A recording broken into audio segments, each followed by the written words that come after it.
FMLA, it's because of the impact on the organization itself. Worst scenario, if you have, say, how many employees do you have total? 35. 17 of them take FMLA for 12 weeks, for the 12 weeks, or if they take the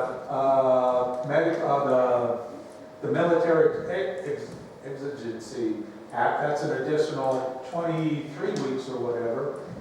You can have some positions. It makes a hardship for the smaller organizations. Okay? Now, something to consider, and this is just my opinion, you have a very generous leave and benefits program for your employees, besides with the paid sick leave or leave without pay. And FMLA is leave without pay for the 12 weeks. The organization isn't paying the employee for those weeks. The only thing they're saying is we'll cover your insurance and you have job protection for those 12 weeks. Okay? If we're going to get to the extended FMLA, which has to deal with COVID, which it doesn't matter if you have 50 or not, but that's where the employees are actually getting paid. But that's something to consider about whether you want to keep FMLA in here or not. There's other ways of working around it with your leave policies in place where you're not just going to cut bait on an employee, but at the same time, it does tie your hands. It might come to a worse scenario as, my God, we have 20 people out on FMLA, and we don't know if so-and-so is going to be able to come back or whatever, and it really ties your hands, so you might want to think about that. How many employees do we have? 35.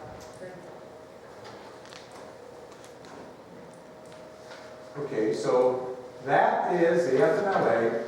You still have to have a policy, whether you have 50 or not, that just says, individually we have, we're covered by the federal government or whatever. An employee has to work to be eligible for FMLA, have to work 1,250 hours for a 12-month period and everything else. But then, Thank you. thank you for letting me go. And this is, I'm sorry? So that's a big job, thank you.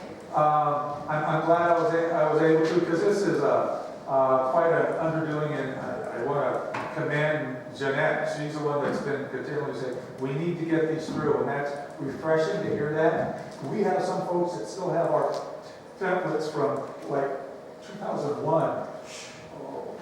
Yeah, we'll get around to it, And it's time consuming, but once you get it in place, and once we get on that schedule of the revisions, we have it and they're current. The last thing you want is all of a sudden getting challenged by some employment lawyer, and they'll say, where's your policy on victims of domestic violence retaliation? I know there's an NRS in there or whatever. So as long as you have this, you have your job descriptions, you have everything. They can't punish you to the 12th degree, maybe to the 9th degree, but you have it in policy. So thanks, you folks. Thank you, Bill. If there's no further discussion from anybody on the council, we'll move on to item 4. Public comment. You have 3 minutes. Please state your name for the record.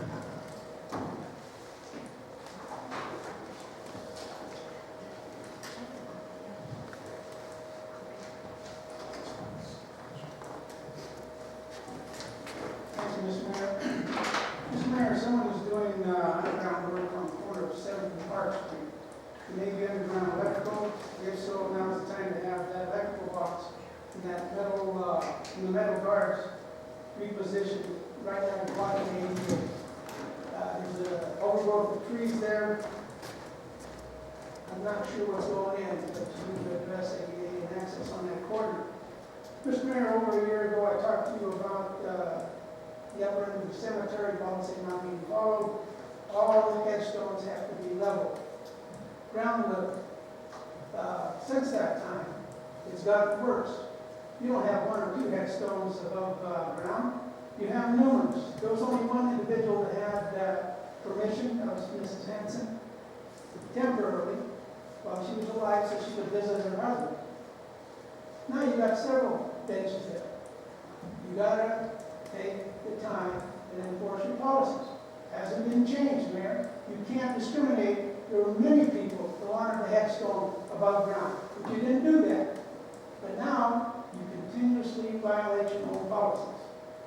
Mr. Mayor, brought the fact that I'm disappointed in the newspaper with committing what I consider fraud. On one hand, they advertise, so that the editor, advertise your events. I paid money for a classified ads and got to get it. I want their business license pulled. I've been patient. That was back in April. That's discrimination. We don't need that in this community. We need to address that.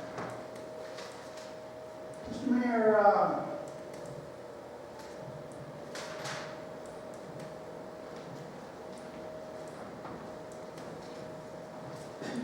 I reported numerous times about streetlights being on the downtown area.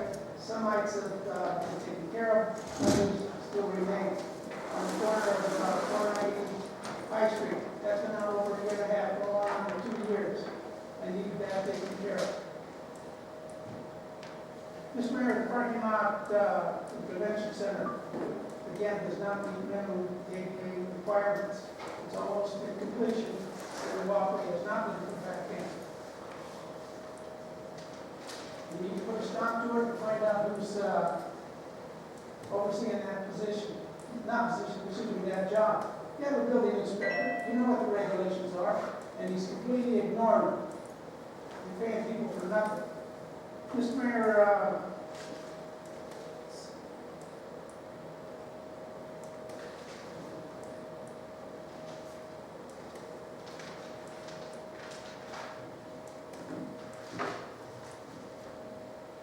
Mr. Mayor, may I ask, forbids public employees or officials from having preference in buying or selling public property. I want to know what the status of that 490 linear feet of 16-inch pipe is. Thank you, George. I need to know, Mayor. We're going on several years now. That property Thank you. belongs to the city. Any other public comment? Hearing none, I'll move on to item 5, adjournment. So moved. Do I have a second? All in favor?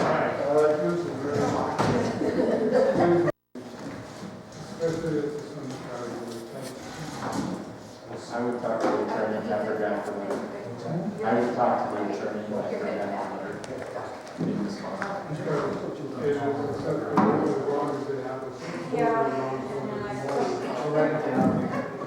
Tomorrow. Call yourself and we'll call the officer.